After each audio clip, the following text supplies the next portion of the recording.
स्वागत है हमारे बीच में। जया किशोरी जी है और हमारे विनती को मान दे के मीरा भाईंदर में श्रीमद् भागवत कथा करने यहाँ पर आई है। हम सब मीरा भाईंदर वासी गदगद है। हमारा मेहता परिवार भी खुशकिस्मत है कि हमें ये सौभाग्य प्राप्त हुआ है। तो आप सभी का भी यहाँ पे स्वागत करते हैं। मैडम जी, पहली बार मीरा भाईंदर शहर में आई है, कैसा माहौल रहा, कैसा अनुभव रहा? बहुत बहुत अच्छा रहा। और सबसे पहले तो बहुत बहुत धन्यवाद नरेंद्र मेहता जी का कि उन्होंने मुझे यहाँ बुलाया, इस कथा का आयोजन किया और मुझे इतने प्यारे भक्त देखने मिले जो इतनी बारिश में भी भीगते हुए बैठे हैं। हमें बहुत कम ऐसा मौका मिलता है कि इतनी भक्ति देखने को मिले, वरना जनरली बारिश होते ही लोग जाने की कोशिश करते हैं, पर यहाँ उसमें बैठे हैं, अपने अपने छाता लेकर आ रहे हैं कि शायद उनको पता है कि अगर हो भी गया तो उठना तो नहीं है यहाँ से। तो बहुत अच्छा लग रहा है, बहुत आनंद आ रहा है। आई होप अब आगे के दिनों में भगवान हमारा साथ दे और बारिश ना हो। मैडम, मीरा आपका अनुभव किस तरीके का है आपका? मतलब आप कितने बड़े बड़े जगहों पर गए हैं, लेकिन क्या विशेष बात मीरा भाईंदर में कुछ नजर आई? यही जो मैंने आपसे कहा कि हमें ऐसा कमी देखने को मिलता है। बारिश में तो कोई भीगना पसंद नहीं करता, लोग अपने घर से ही फिर सोचते हैं कि हम घर से सुन लेंगे, क्योंकि ये आप यूट्यूब पे भी अवेलेबल है कथाएं। तो ऐसा नहीं है कि ये कथा उनको बाहर नहीं मिल रही है, पर फिर भी वो आ रहे हैं और इतनी संख्या में आ रहे हैं और बैठ रहे हैं, तो ये काफ़ी अलग भक्ति है। मीरा भाईंदर शहर को धर्म की नगरी कहा जाता है। यहाँ पे हर एक तरह के साधु संत यहाँ पर आए। आप पहली बार यहाँ पर शहर में आए, किस तरह का अनुभव रहा आपका और पब्लिक ने किस तरह से आपको रिस्पॉन्स दिया? आई थिंक सेम ही जो मैं कह रही हूँ कि रिस्पॉन्स ही उनका, इतनी दीवानगी, इतना प्यार है। और जैसा मैंने कहा कि वो कथा बाहर भी सुन सकते हैं, पर वो खुद कह रहे हैं कि हम लाइव आपको देखने आए हैं, हम बहुत टाइम से आपको देखते आ रहे हैं चैनल्स पे या यूट्यूब पे, तो हम ये मौका नहीं छोड़ना चाहते जहाँ हम आपको आमने सामने देख रहे हैं। तो इतना प्यार, जो मैंने व्यासपीठ से भी कहा कि हम इतना प्यार कहाँ से लाते हैं कि हम भी नहीं सोच सकते कि हम किसी के लिए ऐसा करेंगे। कथा के साथ साथ में धर्म का प्रचार प्रसार भी होता है, लेकिन अक्सर करके ज़्यादातर कथावाचक मोटी फीस लेते हैं कथा करने का।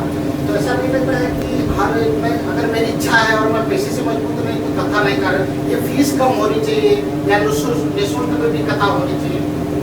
कथावाचक फीस मोटी लेते हैं। देखिए, सिर्फ कथावाचक नहीं, बहुत लोग लेते हैं और बहुत खराब काम करने वाले भी लेते हैं, जिनको हम बड़ी आसानी से देते हैं।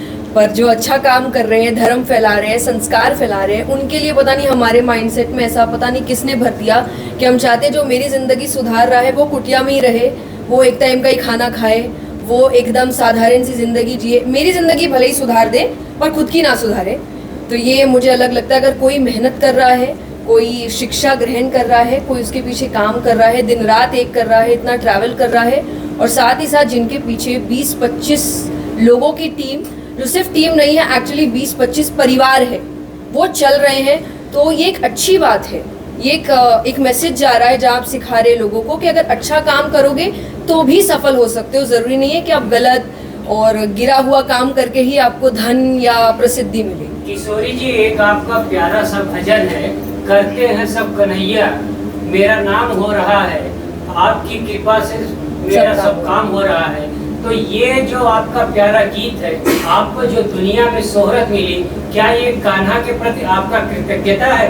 नहीं, ये मेरा भजन नहीं है, ये एक ट्रेडिशनल भजन है। और मैंने ये विनोद अग्रवाल जी, जो अब रहे नहीं आदरणीय, उनके मुख से पहली बार सुना था। तो ये मेरा लिखा हुआ या मेरा भजन नहीं है, उनका भजन है। बहुत पुराना है, मैंने बहुत छोटी थी तब सुनी थी मैं, लेकिन मुझे ऐसा लगता है ये मेरी ज़िंदगी के लिए भजन है। क्या जो प्रसिद्धि है, आप इतनी अच्छी कथावाचक हैं, इसकी प्रेरणा कहाँ से मिली आपको? ये तो परिवार से मिली मुझे, क्योंकि मेरे परिवार का माहौल ही ऐसा है। श्री कृष्ण की भक्ति के कारण आप तो किशोरी की गाली, तो भगवान श्री कृष्ण की भक्ति का कुछ अनुभव जरा बताइए। सवाल नहीं, अनुभव तो मेरा जीवन ही मुझे लगता है उनकी भक्ति का ही अनुभव है। मुझे बचपन से ही उनकी भक्ति में डाल दिया गया था। मेरे घर में, मैं 6 साल की थी, मैं तब से भजन गा रही हूँ। तो हम हर हफ्ते भजन करते थे, हम हर दिन हनुमान चालीसा करते थे और मैंने कथा में भी कहा कि मेरे बचपन की कहानियाँ कभी सिंड्रेला स्नो वाइट नहीं थी, हमेशा श्रीमद् भागवत की कहानियाँ थी और मेरी पहली कहानी ही गजेंद्र मोक्ष की कथा थी जो आज हम सुनेंगे। तो श्रीमद् भागवत की कथा ही मेरी ज़िंदगी की पहली कहानी थी। तो यही भक्ति मेरे लाइफ में मुझे लगता है लाइफस्टाइल है। कभी कुछ ऐसा अचानक नहीं हुआ कि चमत्कार हुआ और मेरे अंदर भक्ति जाग गई। मेरा लाइफस्टाइल ही ऐसी थी, मैं हमेशा से भगवान में भक्ति बचपन सुनती चली आ रही है, तो आप कौन सी उम्र में थी जब आप लोगों को भक्ति सुनाने से शुरुआत की और आपको 6 साल, मैं 6 साल की थी, मैं भजन गाना शुरू कर दिया था मैंने। हाँ जी, वो तो छोटा छोटा 10 लोग भी बैठे हमारे लोग ही होते थे कि परिवार में 6 साल, और मैंने कथा में 12 साल की थी तब किया था पहले। किशोरी जी, आजकल की भागदौड़ की जिंदगी में लोगों के पास बहुत समस्याएं हैं, उसको आप भक्ति के साथ कैसे जोड़ के बताएंगे? मैं बताती हूँ, मैं मोटिवेशनल सेशन, वो सेशन है पूरा वो आप करवाइए, ज़रूर बताएं। मैं मोटिवेशनल सेशंस करती हूँ 1 घंटे के। वो मोस्टली हम IITs में करते हैं, कॉलेजेस में करते हैं, कॉर्पोरेट्स के दौरान करते हैं, और उनकी लैंग्वेज में उनको ऐसा लगता है ये मोटिवेशनल सेशन हो रहा है, लेकिन मैं उनको हमेशा एग्जाम्पल्स शास्त्रों से देती हूँ ताकि मैं उनकी लैंग्वेज में और उनके इंटरेस्ट से उनको भगवान से जोड़ सकूँ। तो शायद कान ऐसे नहीं मैं घुमा के पकड़ती हूँ, पर ले जाती यही हूँ, पर उनको ऐसा लगता है कि नहीं यहाँ कोई धार्मिक बात नहीं हो रही है, पर होती वही है। तो इस तरीके आपकी शादी को लेकर कुछ ना कुछ चर्चा होती रहती है, तो उसका भी नहीं मिलेगी, अभी बहुत टाइम है, जब मिलेगी बताओ। ऐसे होते हैं जो धर्म के नाम पे प्रचार तो करते हैं, लेकिन साथ ही किसी और को क्रिटिसाइज भी करते हैं। तो इस तरीके के जो है धर्म में कुछ साधु संत, उनके बारे में भी क्या है? कोई राय नहीं। इस तरीके के जो व्यवहार करते हैं और जो वचन जो पब्लिक के अंदर इस तरीके के जो स्पीच देते हैं, हेट स्पीच जिसे कहें, उन लोगों को आपकी क्या सलाह? नहीं, मेरी कोई सलाह नहीं है, क्योंकि मेरी सलाह शायद फिर मेरी बात से है, मैं दूसरों के ऊपर बात नहीं करती। मेरी एक है कि मैं दूसरों पे कभी बात नहीं करती। आप कथा भी वाचते, मोटिवेशन स्पीकर भी हैं। आज के युवा, उनके लिए क्या संदेश देंगे जो धार्मिक और आध्यात्मिक और नहीं है? उनके लिए आपका क्या संदेश होगा? मुझे सुनिए, फॉलो माय पेज।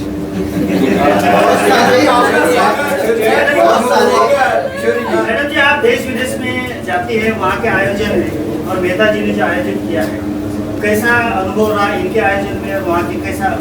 देखिए, कंपेयर तो किसी को ही नहीं करना चाहिए, सबका आयोजन बहुत सुंदर है, पर जैसा मैंने कहा, मैं बहुत खुशनसीब हूँ कि इन्होंने मुझे बुलाया इतने प्यारे भक्तों के बीच, और मैं चाहूँगी कि ये मुझे अगले वर्ष भी बुलाए ताकि थोड़ा मौसम और साथ दे और मैं और ज़्यादा इन भक्तों के रूबरू हो सकूँ। लेकिन फिर भी बहुत बहुत धन्यवाद, इतनी सुंदर कथा, इतना सुंदर आयोजन, इतना भव्य पंडाल, इतने भक्त, और एक डर भी लगा रहता है कि अगर इतने भक्त आएंगे तो उनका अरेंजमेंट कैसे होगा, पर इतना भरोसा और विश्वास भगवान पे रखा, और शायद लोग इनके विश्वास को ही पूरा करके इस बारिश में भी आ रहे हैं।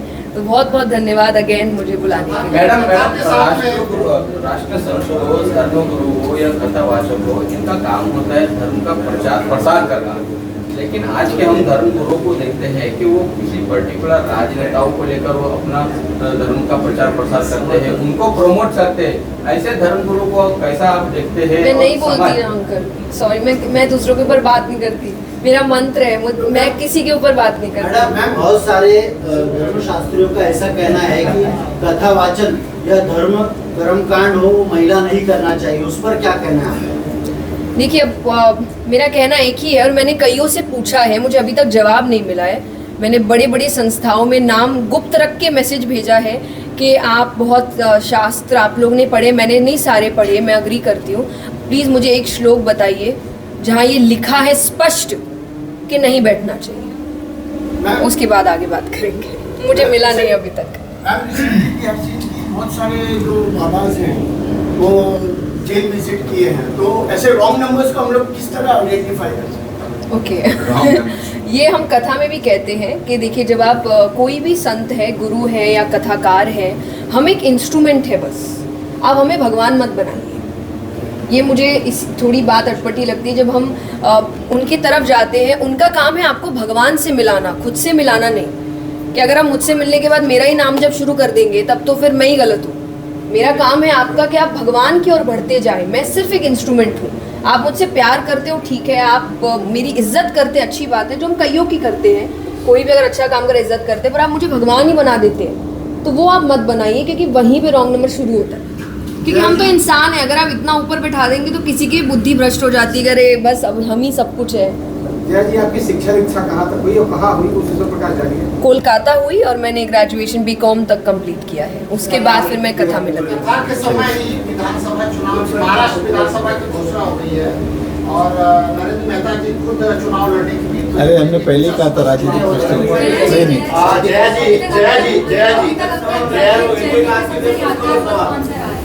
पूरी जर्नी यादगार है। तो ऐसा कोई स्पेशल, ऐसा कुछ आई डोंट नो, ऐसा कोई स्पेशल मोमेंट है मेरे लिए, क्योंकि जैसा मैंने कहा लाइफस्टाइल है। मुझे कभी ऐसा लाइफ में लगा नहीं कि अरे आज अचानक कुछ हुआ। ये पूरी लाइफस्टाइल रही मेरी, और हम हर वक्त मेरे लिए भगवान के प्रति बहुत करीबी रहा। और मुझे ऐसा लग रहा है रोज़ाना ये विश्वास बस बढ़ता जा रहा है मेरा। थोड़ा बाकी चीज़ों से लगाव कम और भगवान से लगाव ज़्यादा होता जा रहा है, जिसके लिए मेरे परिवार को थोड़ा डर लगने लग गया है। लेकिन ये मेरे लिए अभी सबसे ज़्यादा है। आखिरी सवाल, धर्म का प्रचार प्रसार कितना होना चाहिए? मुझे लगता है हमारी जो खास करके संस्कृति और रिचुअल्स है और त्यौहार है, ये पहले हमें इसको उजागर करना पड़ेगा। मैंने कल भी कथा से कहा, हम गरबा करते हैं, हम दिवाली मनाते हैं। अभी दिवाली आ रहा है, सबके नए कपड़े खरीदने शुरू हो गए। क्यों मनाते हैं किसी को पता नहीं है। तो पहले बस हमारी जो मेन चीज़ें हैं हम उनका प्रचार शुरू करें। क्यों मनाते हैं, रीज़न क्या है, यूथ को थोड़ा करीब लेकर आए। जैसे वेस्ट हर चीज़ बहुत बड़े रूप में मनाता है। क्रिसमस देखिए कितना भव्य मनाया जाता है, लेकिन उनको पता है क्रिसमस के उनके रिचुअल्स क्या है क्या नहीं है। हमारे यहाँ मनाते तो सब है, रिचुअल्स किसी को नहीं पता। पूजा से मतलब नहीं है, दिवाली पार्टी से मतलब है, नवरात्रों से मतलब नहीं है, डांस करने से मतलब है।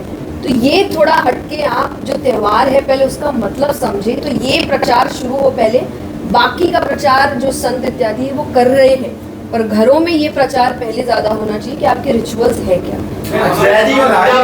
मीरा भाईंदर की जनता को जया किशोरी जी का प्यारा सा क्या संदेश?